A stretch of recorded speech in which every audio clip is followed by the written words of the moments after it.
আবার তার চেয়ে কম জমি আছে? আপনি কি কৃষিতে আসতে চান কিন্তু ভাবছেন আমার তো পুকুর কাটার টাকা নেই কিংবা লাখ টাকা খরচ করে খামারের বড় শেড বানানোর সামর্থ্য নেই? অথবা আপনার সবচেয়ে বড় ভয় জমি তো বাড়ি থেকে দূরে, রাতে সেখানে পাহারা দেবে কে? যদি এই প্রশ্নগুলো আপনার মনে ঘুরে থাকে তবে আজকের ভিডিওটি আপনার জীবনের মোড় ঘুরিয়ে দিতে পারে। আজ আমরা গতানুগতিক বা সনাতন কৃষির কথা বলবো না। আজ আপনাদের দেখাবো এমন একটি স্মার্ট কৃষি মডেল যেখানে পুকুর খনন বা বড় কোনো দালান কোঠা ছাড়াই একই জমিতে একই সময়ে ৬টি ভিন্ন ভিন্ন সোর্স থেকে আপনার আয় আসবে। সবচেয়ে মজার বিষয় হলো এই মডেলটি এমনভাবে ডিজাইন করা হয়েছে যে এর জন্য রাতে জমিতে থাকার বা পাহারা দেওয়ার প্রয়োজন নেই। প্রহরী ছাড়াই আপনার ফসল থাকবে 100% নিরাপদ। বন্ধুরা, আমরা যে মডেলটি নিয়ে কথা বলছি তার নাম দিয়েছি সেফটি 6 অ্যাগ্রো মডেল। চলুন ধাপে ধাপে দেখে নিই কিভাবে মাত্র ১ বিঘা জমিকে সাজাবেন টাকার কারখানায়। যে কোনো বাগানের শুরুতেই আসে বাউন্ডারি বা সীমানা প্রাচীরের কথা, কিন্তু ইটের দেয়াল দেওয়া অনেক খরচের ব্যাপার। তাই আমরা এখানে ব্যবহার করব বায়োফেন্সিং বা জীবন্ত বেড়া। আপনার ১ বিঘা জমির বাউন্ডারি দিয়ে ৬ থেকে ৭ ফুট দূরত্বে লাগাবেন ১২ মাসি সজিনা গাছ। কেন সজিনা? কারণ সজিনা গাছ খুব দ্রুত বাড়ে এবং এই গাছের কিছুই ফেলা যায় না। ১. সজিনার ডাঁটা। বাজারে সারা বছরই এর চাহিদা থাকে এবং সিজনের শুরুতে বেশ ভালো দাম পাওয়া যায়। ২. সজিনা পাতা। সজিনা পাতা এখন বিশ্বজুড়ে সুপারফুড হিসেবে পরিচিত। আপনারা কাঁচা পাতা শাক হিসেবে বাজারে বিক্রি করতে পারেন, আবার পাতা শুকিয়ে গুঁড়ো করে মোরিঙ্গা পাউডার হিসেবেও চড়া দামে বিক্রি করা সম্ভব। অর্থাৎ শুধু সীমানা থেকেই আপনার পকেটে আসবে দ্বিগুণ লাভ।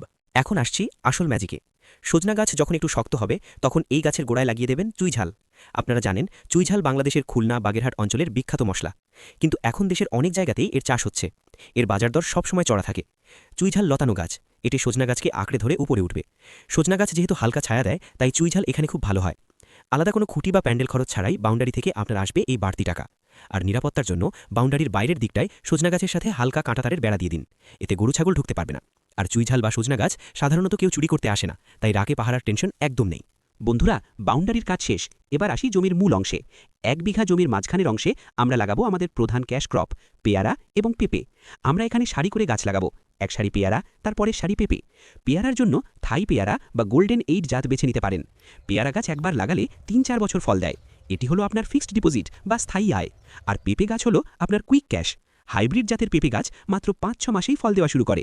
পেঁপে গাছ বড় হতে হতে পেঁপে আপনাকে টাকা দেওয়া শুরু করবে।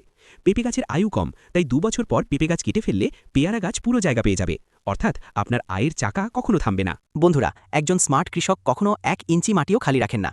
পেয়ারা এবং পেঁপে গাছের মাঝখানে শুরুতে প্রচুর ফাঁকা জায়গা থাকে। যতক্ষণ গাছের ছায়া ঘন না হচ্ছে ততক্ষণ এই ফাঁকা জায়গায় আমরা লাগাবো সিজনাল সবজি, যেমন মরিচ, বেগুন, ধনেপাতা অথবা লাল শাক।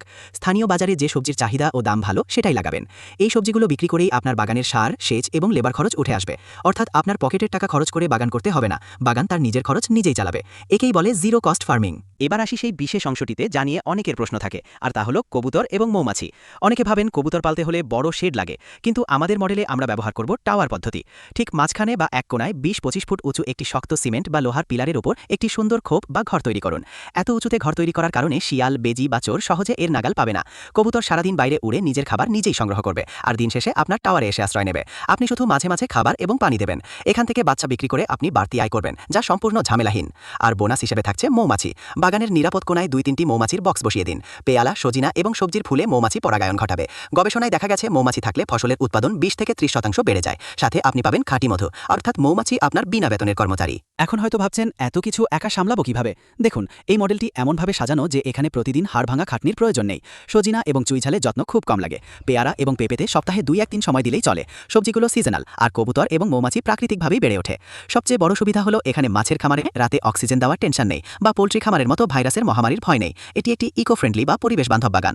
প্রিয় দর্শক, ২০২৬ সালে এসেও যদি আপনি ভাবেন কৃষি মানেই লস বা কৃষি মানেই অমানসিক পরিশ্রম, তবে আপনি পিছিয়ে আছেন। ১ বিঘা জমিকে যদি আপনি এভাবে ৬টি স্তরে ভাগ করে নিতে পারেন, তবে পুকুর খনন বা দালান কোঠা ছাড়াই এখান থেকে মাসে সম্মানজনক আয় করা সম্ভব। আপনার দরকার শুধু সদিচ্ছা এবং সঠিক পরিকল্পনা। আমরা আছি আপনাদের পাশে। এই মডেল সম্পর্কে আপনাদের কোনো প্রশ্ন থাকলে কমেন্ট করে জানান। ভিডিওটি ভালো লাগলে লাইক দিন এবং শেয়ার করে আপনার প্রবাসী বা বেকার বন্ধুটিকে দেখার সুযোগ করে দিন। দেখা হবে বিজয়ের গল্পে। ভালো থাকবেন। আল্লাহ হাফেজ।